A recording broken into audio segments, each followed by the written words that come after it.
It's 7:30. Good morning, I'm Ian Crouch with Hunter News.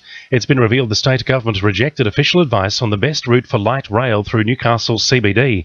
The Herald reports confidential cabinet documents from 2013 show transport bosses recommended running it along the existing heavy rail corridor. However, 6 months later, the government decided to run most of it down Hunter Street, a plan which would cost up to $100 million more and deliver a slower service.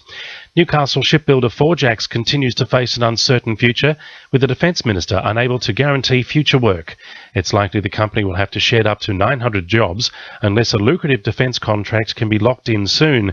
Kevin Andrews says it's a regrettable situation which they inherited from the previous government, but it's hoped the Defence White Paper will chart a positive course for the future. Determining what the force capability and structure requirements for the future are to ensure that we don't have this situation in future, to ensure that in future we have a program of acquisitions and a program of building of military equipment that is actually on a continuous basis rather than the ups and downs that have occurred in the past. Premier Mike Baird is in the Hunter today, where he's set to announce a $273 million election promise to upgrade local roads. Included in the promise is $12 million to upgrade the intersections of the Pacific Highway and Cahibah Road and the Pacific Highway and Northcott Drive at Highfields.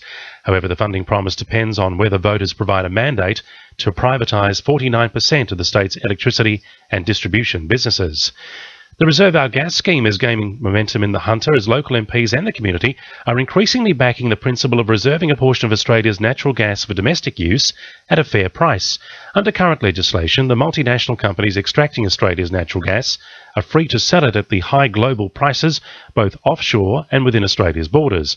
Charlton MP Pat Conroy says the scheme is important as it will improve the Hunter's economy and employment levels. I think one great way it will benefit the Hunter community is by reducing the price of gas that households use. So every time they use gas for cooking or for heating, it will be cheaper, which means that their dollars will go a bit further. And it'll also help our manufacturers who we need to boost at the moment. We're seeing lots of manufacturing jobs lost, so anything that improves their competitiveness is something we should really look at. The health of Hunter workers and residents has come into the spotlight with new changes to the control of asbestos in New South Wales.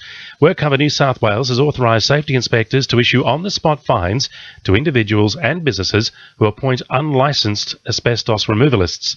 This comes on the back of asbestos dumping in Hunter bushland areas. Hunter Team Coordinator for WorkCover, Lisa Foley, says prevention is the key. The main message is the whole purpose of why we're doing this, having new powers, is to ensure that licensed asbestos work in New South Wales is carried out in a safe manner so as to reduce the risk of exposure to workers or other people. Ultimately, it's to prevent people being exposed in the first place. And Colin Allied has come up with the money for a new vehicle to respond to emergencies quickly in the Hunter Valley.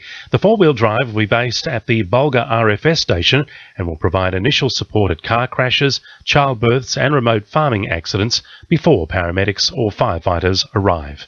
Now with sport, Emily Crow. University of Newcastle students have had a successful performance at the snow on an international level this season. Bachelor of Arts students Michaela Davis-Meehan finished 4th overall in the snowboard slopestyle on Friday, the best performance recorded for a Uni-Ruse event. And Matt Graham, a Bachelor of Engineering and Business student, is currently sitting 4th overall in the Moguls World Cup standings. The Newcastle Jets have just inked a 3-season deal with local-born defender Nigel Boogaard.